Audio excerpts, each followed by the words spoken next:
All attendees are in listen-only mode.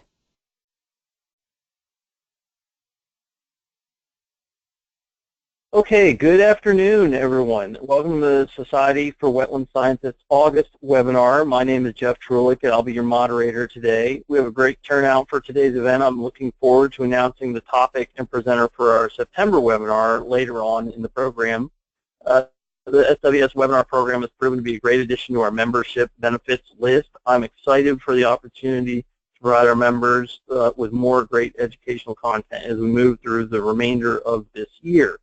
The general format for today's webinar will be a 40 to 45 minute presentation by our speakers, followed by approximately 15 minutes for questions by participants. Next slide, please.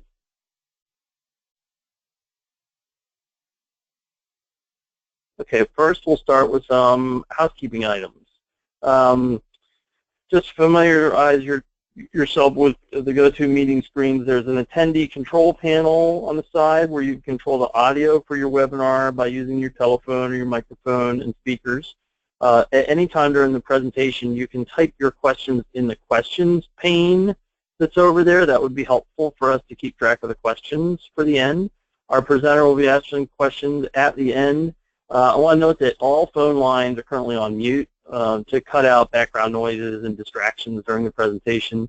This webinar is being recorded, and you'll receive a link to the recording following the webinar. I'll also ask that you take a moment to complete the evaluation survey that would pop up at the end of this webinar. That will help us to better plan future events and to assess how this one went. If you'd like a copy of today's slides, please find a PDF copy in the handouts section over on that control pane. You can also, if you're on Twitter, you can tweet about today's webinar using the hashtag SWSwebinar. We love seeing what you have to say about the event as it's going on or afterwards. So let's test the questions pane and at the same time get a little demographic information by having everyone go over to that questions pane. And if you could, type the state or the country you're participating from and how many people you have with you that are viewing the webinar. So we'll see some of those names pop up. I know we have people from agriculture and a lot of state agencies and even some consultants out there and some other agencies that deal with wetlands. So that's good. With all logistics out of the way, let's get started to our webinar. Next slide, please.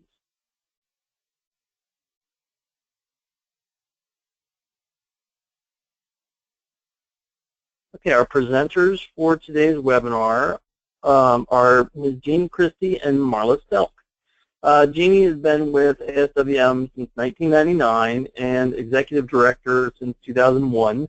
From 1995 to 1999, she was a resource conservationist with the U.S. Department of Agriculture Natural Resources Conservation Service in the Wetlands and Watershed Division, where she was a national program leader for the Wildlife Habitat Incentives Program.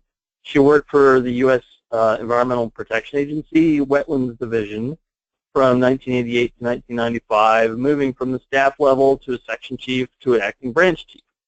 As an environmental planner at the Wisconsin DNR in the late 80s, her responsibilities included the Green Bay Remedial Action Plan and the 208 Watershed Plan for southeastern Wisconsin. She has a BA in Political Science and a Bachelor of Science in Environmental Science, both from the University of Maine at Presque Isle.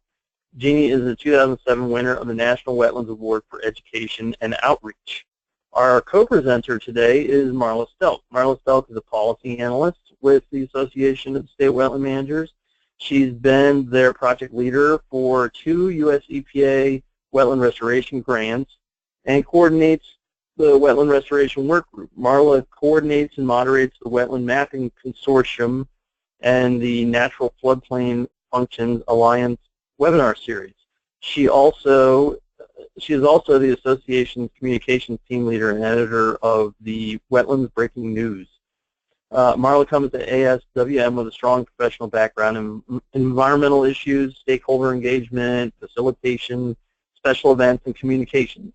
She has been focused on climate change issues for 20 years, beginning back in 1997. At ASWM, she's continued her work on climate change issues and is a member of the advisory committee on the Water Information, Water Resources, Adaptation, and Climate Change Work Group. I'm sure they have an acronym for that. Marla earned her master's in community planning and development with a focus on land use and the environment at the Muskie School of Public Service, and her BA in environmental issues from Colorado College. Welcome to Jeannie, Marla, and I will turn things over to you. Great. Thank you very much. This is Jean Christie, and hi, this is Marla Stelk. And to keep this interesting, you will hear us exchanging and taking turns throughout the presentation. And I want to thank the Society of Wetland Scientists for inviting us to speak today about a couple areas of work that we are very engaged in, and also talking to folks all over the country. So we hope you're interested in not only listening, but potentially giving us some feedback and insight here as we move ahead with the project we'll be talking about in some detail shortly. We're the Association of State Wetland Managers, and over the last couple years we have completed a report summarizing the activities that states are undergoing with respect to their wetland programs around the country, and this is helpful in understanding why we are interested in wetland restoration success, because states are very engaged in this from some different perspectives. We just want to highlight a couple of them. There are a number of states, roughly 21 or 22, that have their own standalone dredge and fill permitting programs, and as part of their responsibilities they have mitigation policies and programs, and then some also work in coordination with the Corps. And the slide you're looking at right now is a summary that's part of a report that we've put together that identifies, the states that are involved in mitigation, and thereby they would be interested in how to successfully restore wetlands that are used as part of compensatory mitigation. But that's not all they do, because states have holistic programs. They implement many parts of the Clean Water Act, as well as they're active in agriculture and wildlife and other resource management issues. So we also explored where states are engaged in voluntary wetland restoration, and here you see a summary that there are 16 states we identified that we discovered that had voluntary wetland restoration programs of some type, and then other kinds of involvement. And we were very impressed with this list, because on the federal level there are, I think many folks are aware in the U.S., and I hope perhaps we have some Canadian folks here as well, but there's the the North American Waterfowl Management Act that supports restoration. There's major programs in the Farm Bill that support wetland restoration, and Fish and Wildlife Service. So they tended to be the major drivers for restoration. In the voluntary side, nevertheless, states have a fairly significant role.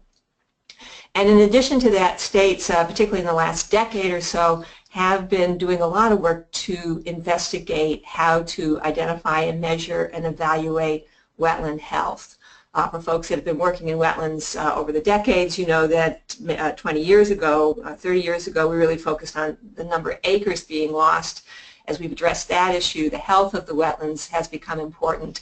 And so there are monitoring and assessment programs in a number of the states in various stages of developing and focusing on either small individual projects or on monitoring and assessment of wetland health on the statewide level. And this information can be very important to informing compensatory mitigation decisions and voluntary restoration decisions and other kinds of activities involving wetland restoration, from green infrastructure to wildlife management decisions and so on. And if you're interested in this topic and learning more about the specifics of what states are doing and how they compare with each other, this slide has a link to our summary report that was finished at the end of 2015. And then we also have a web page, and if you click on each of the states down there in green, you will get I think there are 10 to 18 page summaries of state wetland programs in that state. And so if you're, once again, there's lots of information to explore there. With that, I'm going to turn it over to Marla to talk about the project that we've been looking on, examining wetland restoration and how to do a better job. Great, thanks, Jean. Hello, everybody. So just as a little bit of background context on this particular project that you're hearing about today, Jean gave you some really good background. This is more specific on some of the outcomes and findings we've been finding from 2 different wetland restoration grants, wetland program development grants that we have received from the US EPA Wetlands Division starting in 2013. Then that really segued into the second one starting in 2015. And when we started the second grant, we developed an interdisciplinary work group, including about 25 experts from across academia, private practitioners, from academic, I said academia, yeah, from policy, state government, federal government, all across the board. And with this group, we developed a monthly webinar series that started in September of 2014. Some of you may be familiar with that. It's been exploring everything from how to do wetland restoration for specific wetland types to kind of overall themes such as, we're looking at in a couple months doing one on how to select the right restoration team or how to define success. And so there's a real range of topics we've been looking at. This white paper that we've been developing has been a living document, and it has been developed based on the findings from the webinars as well as feedback from our working group and external reviewers. So we're still working on it. We'll talk a little bit more about that next slide, but overall we're looking for strategies that maximize outcomes for watershed management. We're looking at wetland functions and ecosystem benefits.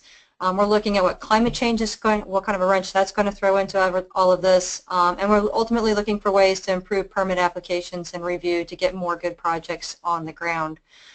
So this basically, this draft white paper is going to be ending up with a second chapter that's going to be kind of a national strategy for improving wetland restoration outcomes.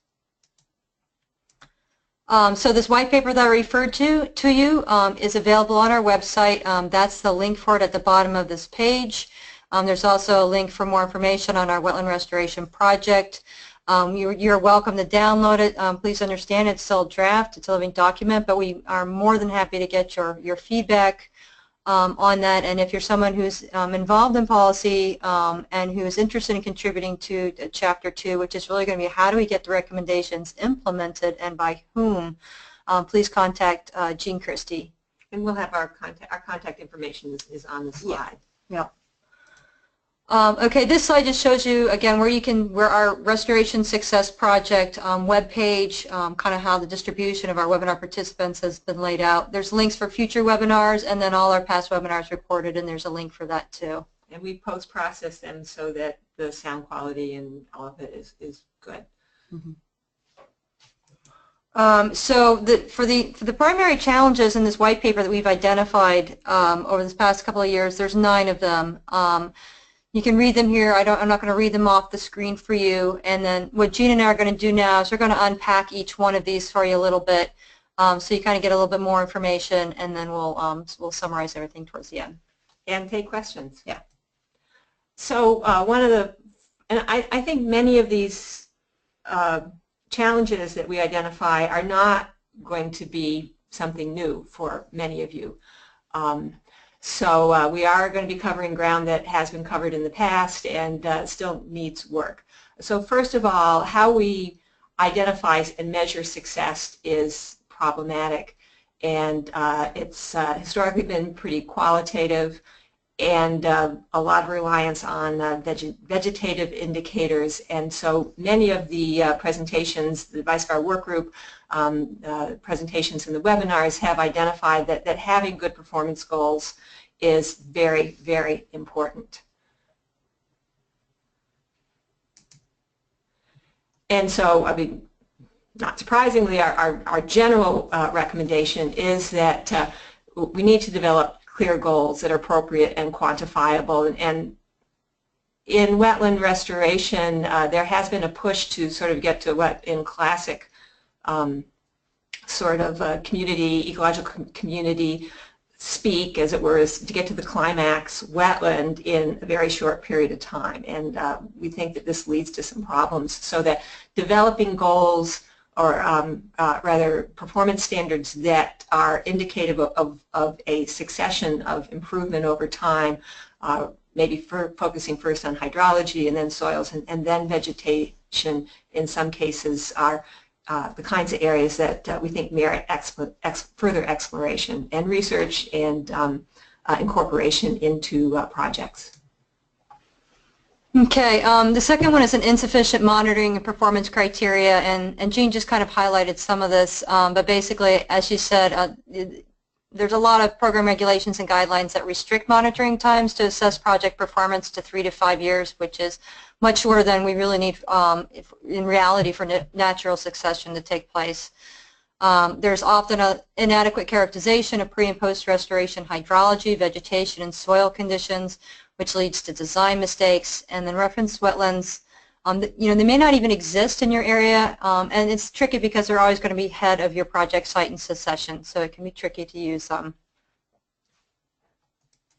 So the recommendation is to develop achievable performance criteria for short-term evaluation and establish a long-term management plan. And what this speaks to is you know, using short-term monitoring data to describe your initial conditions and the site's potential to sustain itself, but to have a long-term management plan here in order to ensure the site is actually remaining on a trajectory, and that's one of the key words that keeps coming up in our conversations, is making sure that your site's on a trajectory where you can divide that up into segments that you can measure that indicate that it's on a long-term recovery. So, and as Jean also said, there's been you know, an overemphasis on plants where, you know, plants we've been told can be a false indicator. There needs to be a greater focus on hydrology and soil condition. And just as an example of that, there was a study in Massachusetts with the state and one of the professors in Massachusetts, Scott Jackson, that found that a series of wetland creation sites passed the vegetative test, but when they went and looked for soils hydrology, hydric soils development and or hydrology, they found that there was no evidence there'd ever been water on the site. You can get the plant mix good enough to establish the wetland plants before succession comes in, but you don't really have a wetland in cases like that. So it's been very interesting to hear what various folks are learning around the country. A second area is, or I guess this is 3, is that many of the regulations were designed anticipating harm to natural resources and filling wetlands.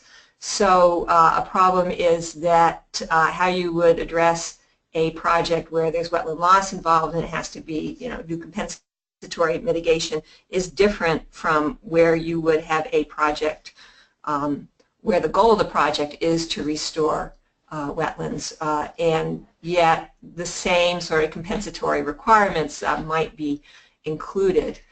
And then also, I think all of us have learned over time that there's many different kinds of wetlands types, and sometimes the regulations, I think, did not anticipate sort of the variety of wetlands that we have around the country. So I think you see here we have Julia Child and crossed out. We discovered over and over again that you can't really have a recipe to follow, that every site needs to be evaluated in terms of what's on site, and I think we'll have a number of recommendations that explore that a little further. And so we're suggesting that it's important, following on this performance criteria theme, to establish performance criteria that is appropriate to not just to the site and the kind of project that's being anticipated. And so we know these areas are changing over time, that what's the capacity of the watershed to support certain kinds of wetlands may not be what was there historically.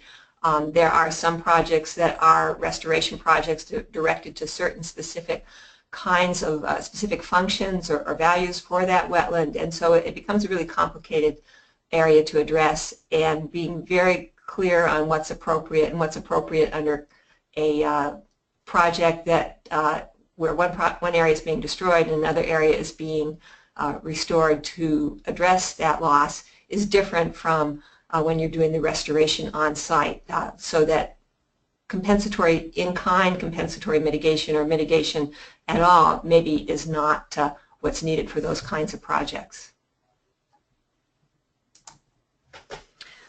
Okay, so our fourth challenge we identified was altered landscapes and changing land uses.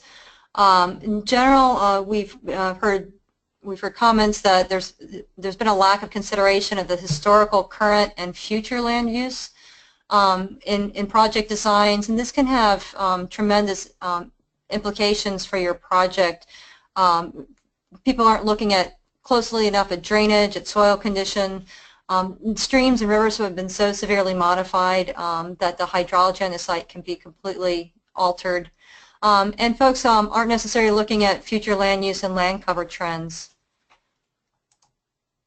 So our recommendation here is to do your due diligence, research the site's land use history, and we had a couple webinars that kind of touched on tile drainage. One was by Tom B. Bighauser, who showed just a tremendous amount of tile drainage all across the United States, and he talked a lot about how you really need to learn to read the landscape because the signs may not be immediately clear to you. And another webinar we had on urban restoration, one of our presenters talked about how they were doing a restoration on an piece of agricultural land that was highly disturbed, and they ended up finding 5 historical layers of drainage just on that one site. So you think you have it after the first layer, you discover a second layer, just don't give up, you just don't know how deeply it can go.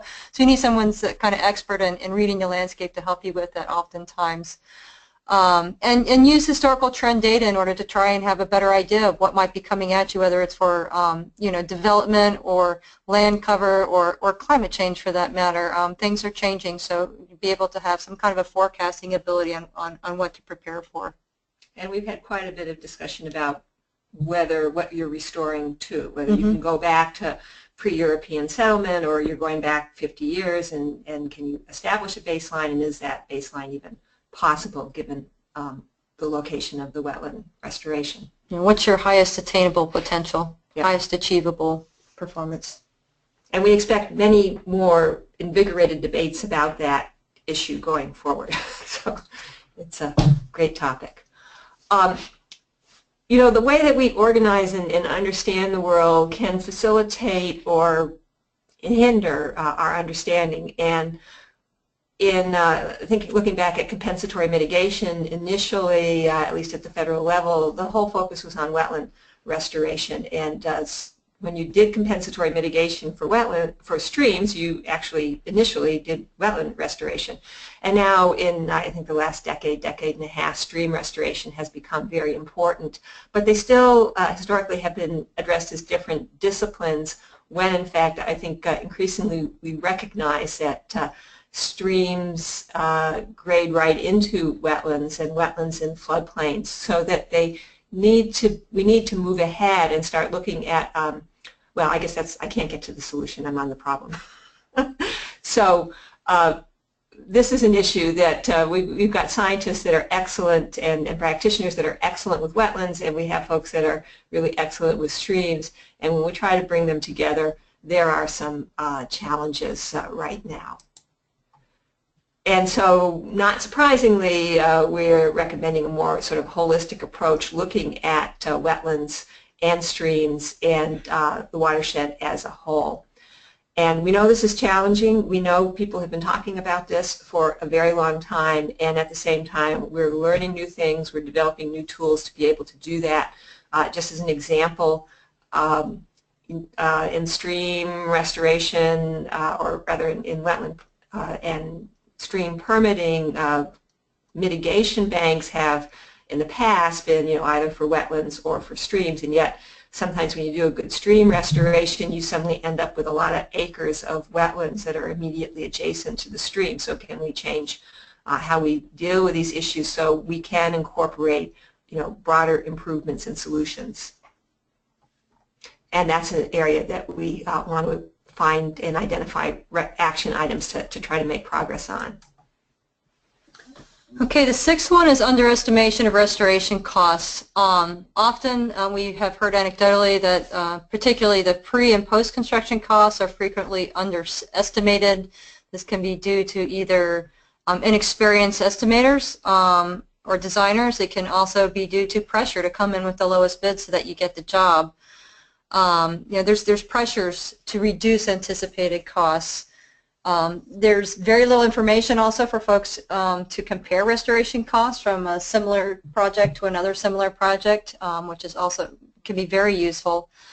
And in the big picture, restoration benefits, quite frankly, are often undervalued because they're public goods. So creating a good benefit cost analysis can be challenging unless you have some folks that can help you do an analysis of the ecosystem benefits and the services and put a monetary value on that. So our recommendation is to include the pre- and post-construction costs in your estimates and really try and be honest and fully capture those long-term monitoring expenses. I know this is really tricky and people are afraid to do that because they're not going to get the bid, but this is another area we were trying to explore in terms of what can we require? Should we be requiring the pre- and post-cost estimates as part of that bid process? According to Robin Lewis on our work group, and he works primarily with mangroves, he estimates that his pre- and post-construction costs are generally about 35% of the total cost for construction. Find out what that is for your particular wetland type. It may be different from his experience with mangroves, but find out what that rule of thumb is and try and incorporate it into your estimates. And please report and share this information with others in order to improve estimates going into the future. And I think our moderator, Jeff, in last month's SWS webinar pointed out that once you get on the site and start doing something, things change.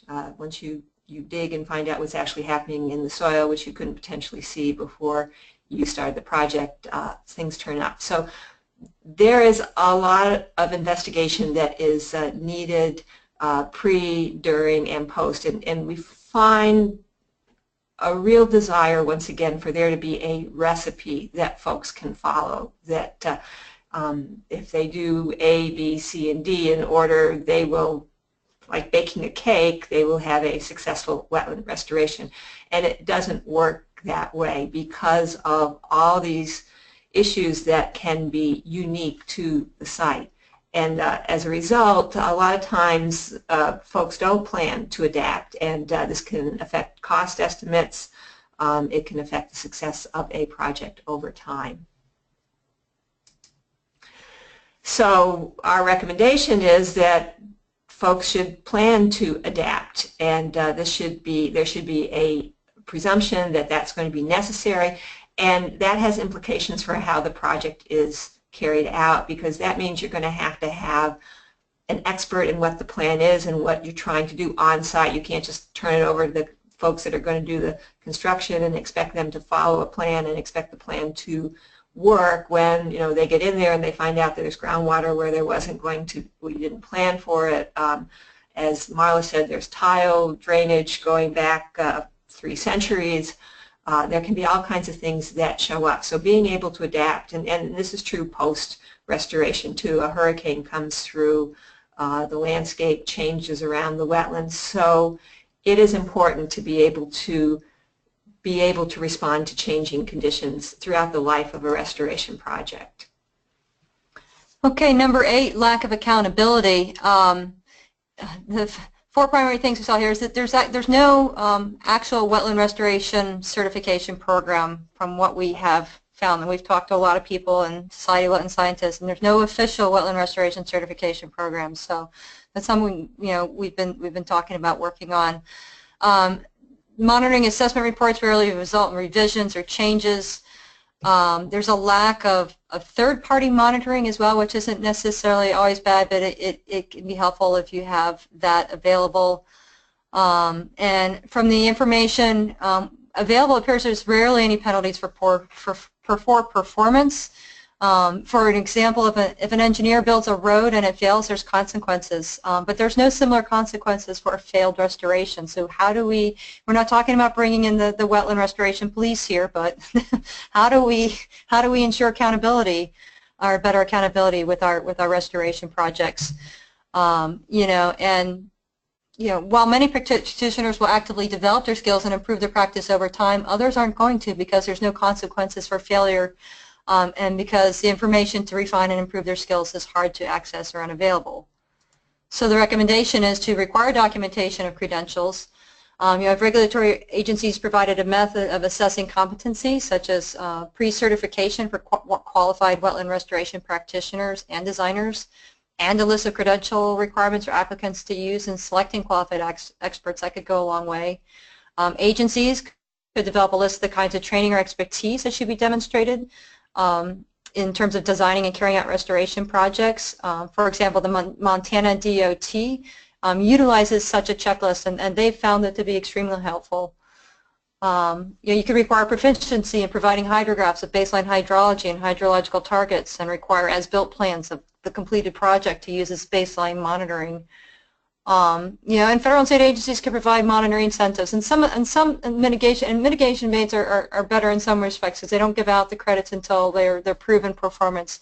So there's variations in what we're finding here, and some of them are more specific towards one type of restoration or another. So just keep that in mind with these challenges and recommendations. But there are many that do not require monitoring afterward, or not for any extended period of time. And sometimes this is state programs. I think Massachusetts has like a 2-year, maybe 3, to demonstrate success. So that's very short horizon. Or they do, but nobody does it, and they don't follow up to make sure that it's getting done. Or we've heard that too. We've also heard that people write very, very, very, very long and detailed monitoring reports, and nobody reads them.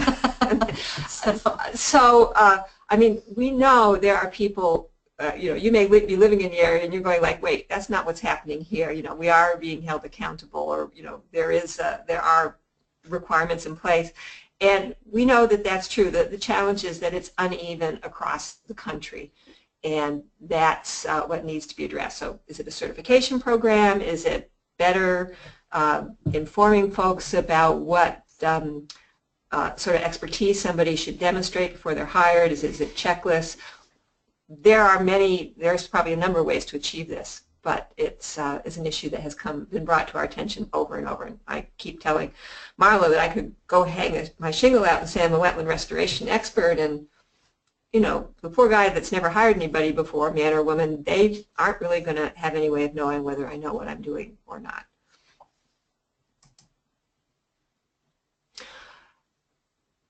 So this is our last. This is number 9. And it does, to some extent, reflect many of the other recommendations, that we are not learning from our mistakes and our failures, and taking that information and documenting it and sharing it and making it available so that other folks can learn and do a good job. Just to be able to read the academic journals would cost us thousands of dollars. We're a small nonprofit, and so we don't have access to academic journals the way somebody working in the university or with a large firm or with a federal agency could. So there are limits to the information that's out there, and it takes a lot of time to wade through that literature. It's written about research. It's not written about what you do to improve your restoration. There are not a large number of undergraduate and graduate studies programs, and maybe there are not enough folks that are trying to get in this area to work in it in the future too. And but we think there needs to be more opportunities for folks in the formal education system to have access. After folks get out, we've been talking to the Professional Society of Wetland Scientists certification program, as well as the Society of Wetland Scientists, and it's uneven across the country in terms of what training opportunities there are out there. And we know that there are thousands of wetlands restoration projects occurring across the United States, and yet it is hard to access those monitoring reports and do studies and compare what's happening on one site to another.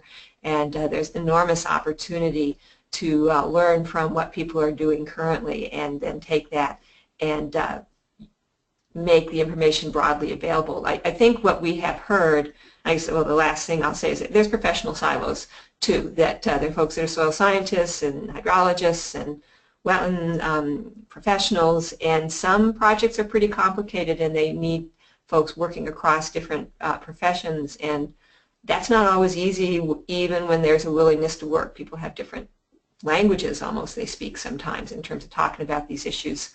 So there are many challenges towards addressing this issue, and yet as we talk to folks across the country, and I think this isn't reflected in many of the webinars that we've hosted as well, there are folks that have figured it out.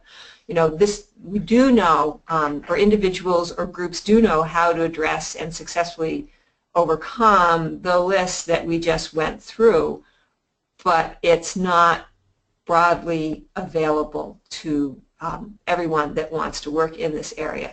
So this is another area that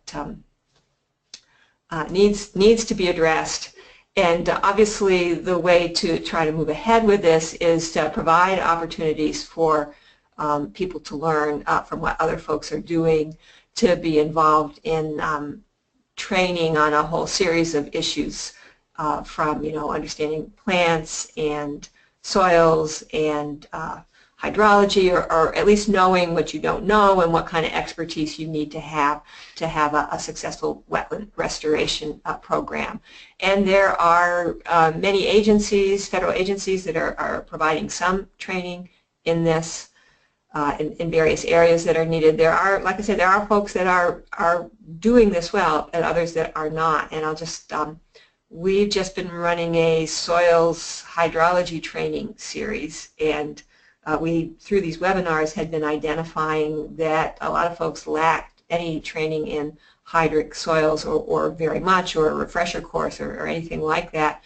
So we wanted to experiment, and we put together a 4-part training series. We've done 2 of the 3 so far, and we sent out the invitations July 1st, before the 4th of July weekend, and by July 5th, the end of the day after the 4th of July weekend, 800 people had shown up. So what's really excited, they'd signed up, and we had over 1,000 people try to get on, and if we kept advertising, there would have been even more. So people are hungry for information. We know there's a need out there. We know folks that desire to build on their skills. So this is an area that merits attention and being addressed.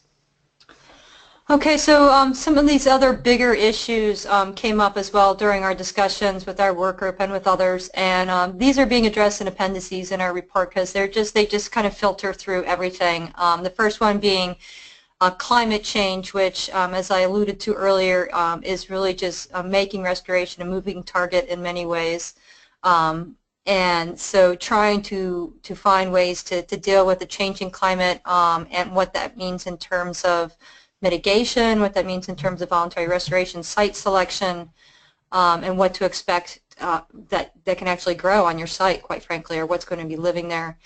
Invasive species is the next one. This keeps coming up over and over and over again, and this particularly plays into the conversation of best attainable performance, or the whole conversation about novel ecosystems. And you know, with climate change and anthropogenic drivers, invasive species are a real concern these days. But our battle with them doesn't seem to really be going very well. So we're interested in looking at what the current day practices are for dealing with invasive species. Some of the research that we've heard in one of the webinars we did on invasive species, Phragmites in particular, showed that, yeah, glyphosate was great for the first year, but the time you get to year 2, 3, and particularly by year 5, it's not effective anymore. So perhaps we need to think of other ways to address that particular invasive plant. there's a lot to it. We're putting together a work group right now to look at invasive species management, particularly with the eye on climate change. Some species are creating ecological niches right now in particularly altered landscapes. How do we deal with that? And so we're working with some folks to put together a workshop for Restore America's Estuaries in December. We hope if you guys are there, you'll come to it. And the third one is just water rights, which doesn't affect the whole country. Clearly this affects primarily the western states. But water rights makes restoration very, very, very tricky, and it increases the cost because of all the legal fees. You really need to do your due diligence if there is any question about water rights on your side ahead of time, and we have some folks out west who are going to be writing an appendix E for us on that. Yeah, and there's just things we don't know about some of these challenges and how to address them. There was an article that was summarized that I just saw this morning where in, I believe, the Netherlands, they have been looking at soil microbes as they try to restore landscapes, and they found that, you know, through various practices, if you got the right microbes in the soil, you suddenly, or at least you started to get the plant composition back that folks were trying to manage for. So there's opportunities for research in areas that haven't been explored previously, and a great need to do it given the challenges that we have before us.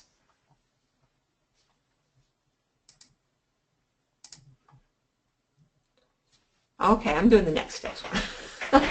We're trading off from topic to topic. So Marla identified here in early on in this presentation that the white paper we have on our webpage is a work in progress, and we have identified the challenges and in general the recommended solutions, and our next step is to we've done that in what's chapter 1 of the report that you can read and review and potentially have some thoughts on, and then chapter 2 is meant to be the who, how, when, where, what part. So it's not enough to simply say that performance standards need to be addressed.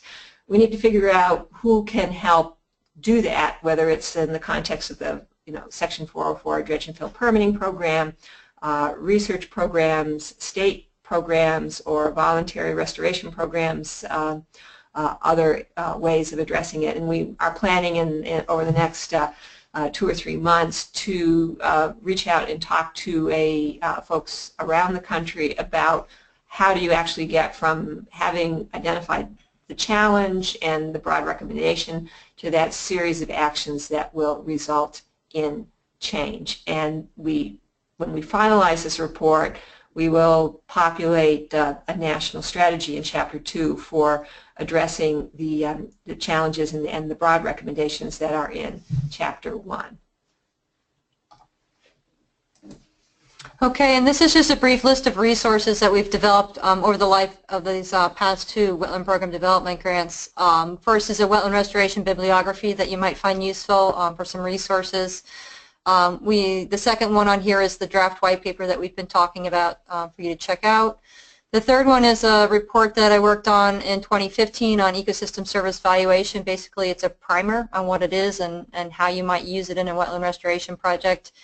The third one is a comparative analysis of ecosystem service valuation decision to support tools that an intern of ours from Southern Illinois University, Mark Healy, put together for us this past year. It's extremely helpful in terms of tool selection and thinking about what some of the trade-offs or benefits that you might be interested in looking at or focusing on for your project. The next one is permits for voluntary wetland restoration, a handbook put together by Peg Bostwick, our senior policy analyst, in 2013.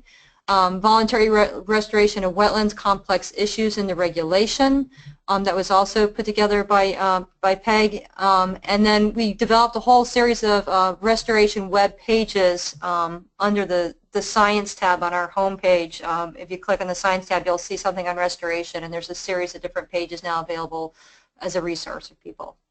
And I just add that our interest in this sort of goes beyond how to run dredge and fill permitting programs or even voluntary restoration programs. We think that that's very important, but in addition, with many of the challenges that we expect to result from climate change, wetland restoration and doing good high-quality restorations could protect people from harm and sustain wildlife populations during times of rapid change.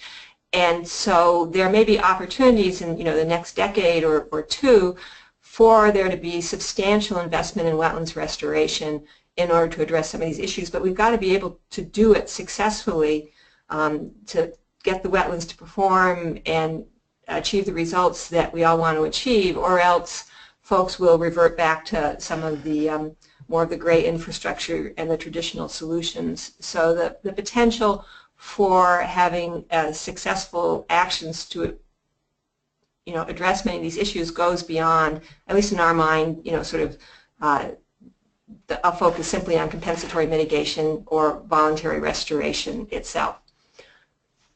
So with that, Jeff, we are through our presentation, and turn it over to you to moderate questions. Okay, thank you. That was good. I hope everyone can hear me now.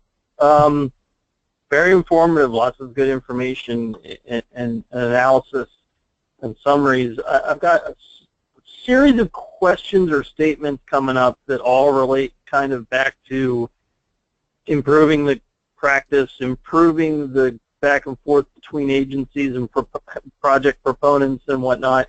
And some of it relates to technical skills and some of it relates to the review process a lot of these go through.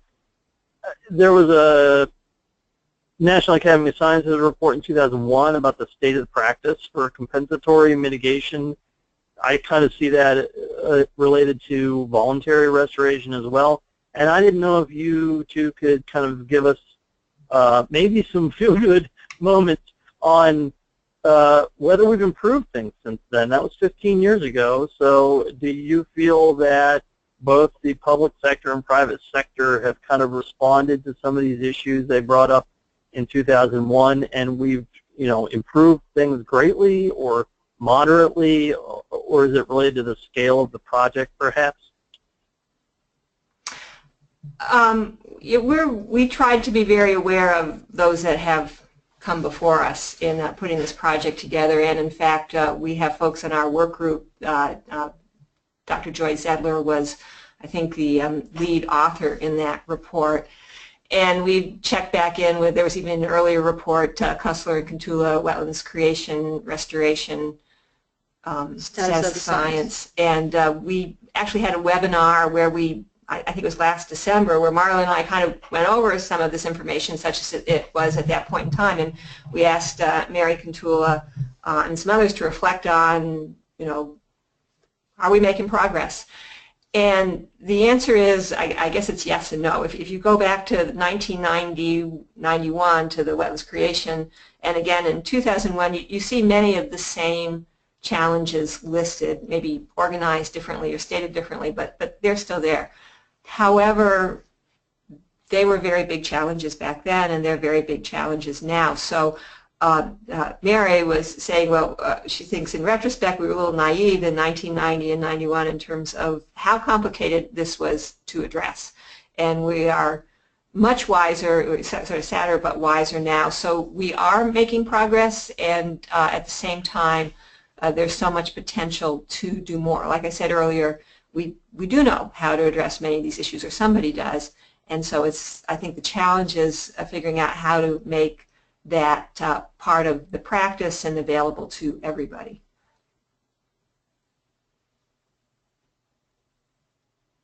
All right, we had another question about public involvement and public engagement on, well, I'll probably assume our larger scale private restorations, as well as probably all of the public projects. How, in your bullets for recommendations of your 9 things, did you have anything in there? I didn't see it directly about how to plan for and engage the stakeholders and the public as you propose these projects. The short answer is no. No, not really. I believe we did discuss this. I believe we felt it was kind of outside of the scope of this at this point. This whole topic, and I talked to Jean about this often. I'm like, we really bit off a lot here. And so trying to kind of contain it to a certain extent, because the whole issue of community engagement, stakeholder engagement is a super important one, and it's something I'm particularly an advocate for, and have done a lot of work in, but and there are whole reports out there just on that particular topic. So you know, it may be something that we include something as an appendice, and I think that would actually be a great suggestion to maybe include that as an appendix in the report, and then refer people to some of those really great resources that are already out there on that topic. And I think many of the presentations we've heard over the last couple of years have reflected, I'm thinking John Teal way back early on was talking about how absolutely important it was in to have a successful project to incorporate the public. So we have, it is a good suggestion. Well, yeah, we have a new person on. We've kind of did a refresh of our work group, and we have a new person, Kristen Hitchka, who worked with the Rhode Island EPA folks at their research offices out there, and who is an expert in communications, and she I'm sure will be contributing to that appendix if I ask her to. Yeah. But one of the stories that she tells is they were doing a restoration in Rhode Island, and you know, the residents, it was an urban restoration, and the residents were afraid that it was going to get overwhelmed with rats and garbage, and they did not listen to the residents' concerns, and you better believe 5 years later, rats and garbage. And so, you know, to gain that public trust back after you've pretty much ignored it at the front end is really challenging and really difficult to do. So addressing that at the very beginning and really listening to people and taking their concerns seriously is super important. Yeah. And that's not that's our sorry. Token dog, sorry. That's all right. Let me see. I have another question here. A question regarding successional stages over time for restoration. For areas where succession has not been fully studied and is not really understood in its complexity, did you find any examples or have any recommendations on how to approach succession and its trajectory in performance standards as a site matures? What you're monitoring at the beginning might not necessarily be what you're monitoring at the end, perhaps. And a related question to that was, have you used MOSS, M-O-S-S, as a cover as a performance standard? Well, we are not wetland restoration experts, so I'm trying to think back to we do have a webinar that was specifically on prairie potholes, but that said, there are a lot of prairie wetlands across the country.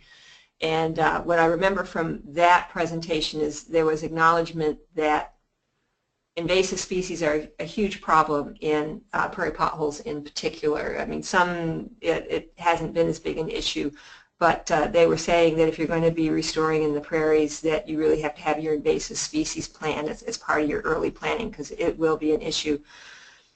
I think if there are some needs there that haven't been met, or that the person asking the question is unaware of, please articulate those for us. Send us an email. You've got Marla's email and yours, Jean. And Jean's email is there. And yeah, ask us to or make some recommendations, and we can see if we can also hook you up with some of the folks we've worked on in the prairies. But there was a second part to that question. Did I miss part of it? About the MOSS coverage, I think that's related to, probably related to the monitoring plan, and is that the folks in Ohio are doing MOSS. Indicator of success? Yeah. Well, if you're talking about MOSS, the plant, and not an acronym for something we've never heard of, right. I just happen to know, because I was at a workshop on mushrooms, and there were some MOSS people there, that Ohio's been looking at MOSS as an indicator of wetland restoration success. Now, I can't tell you, I'm not sure whether the state has been looking at it or has been looking at academically, but yes, I know of at least one state that is exploring that, and I just don't know how widespread it is. Okay. So some of these challenges might require changes and modifications to state and federal regulatory programs and evaluations. How Do you think the agencies are going to be receptive to this and modify some of their processes or goals or plans for how they regulate folks interacting with wetlands? Well, they will obviously have to decide that, and it can be easy, or I don't think it can be easy. It can be complicated. What we can say is that we do know that we have a lot of people participating in the webinar series. That's included a lot of federal agency staff and fairly senior in some of these programs, and we are asking them directly to give us ideas on, how to move forward on this. So we are hoping that as part of writing the report and the dialogue about how to develop the action plan that is carried forward, that there will be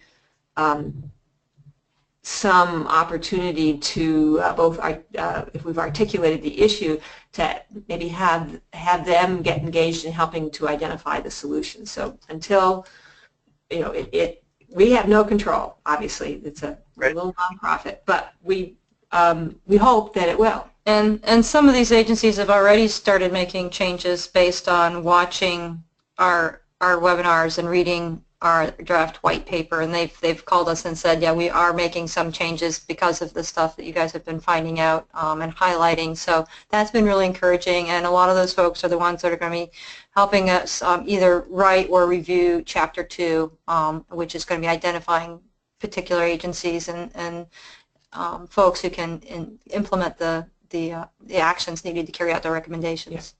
Yeah. We understand the deficiencies, I think. I mean, our goal here is to get as many people to look at this as possible and find out if we are on the wrong track. I mean, we've made presentations like this many times. Every time we've done a webinar, we have often included people unfamiliar with the report or the findings of the report, and we are consistently hearing that the issues, at least so far, are right. So now the really big challenge is, can we find some solutions and encourage folks to become committed to carrying those out. All right. So are there regional differences that you found between different programs, or is it state-driven, or is it ecosystem type-driven that you found during your work that might need to be taken into account to address some of these challenges you laid out in your recommendations? Yes, absolutely.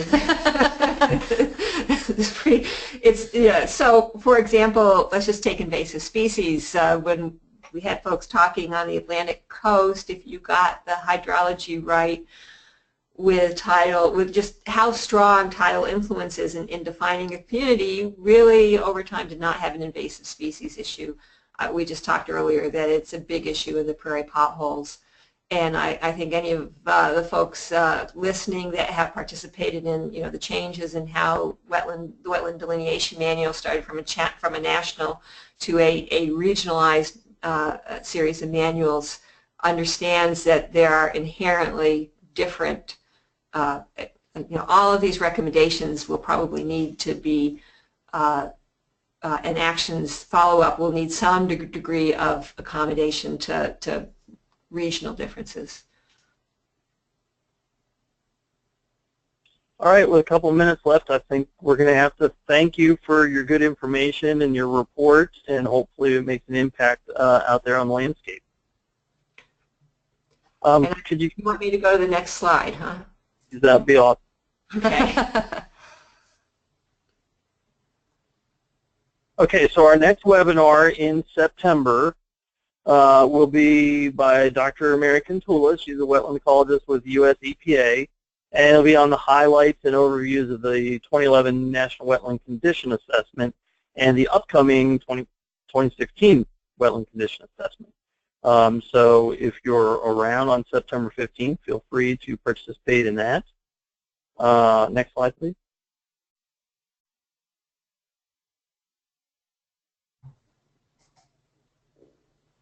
Well, the next slide is the promotion of the Big Enchilada, the meeting next June in Puerto Rico for the International SWS annual meeting, celebrating wetland diversity across the landscapes, mountains, to mangroves. So mark your calendars for that, and I believe that there is an opportunity to put in for a symposium. I believe there's a call for symposium proposals that went out, and that is due on October 16th of this year. So for any questions, please contact that subcommittee chair, Greg No.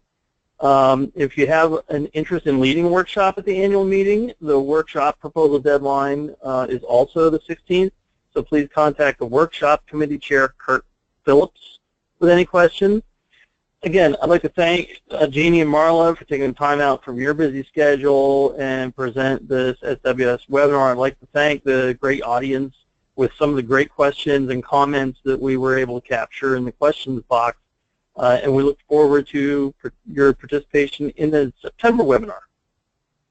So with that, we'll close. Thanks so much, Jeff. Thank you.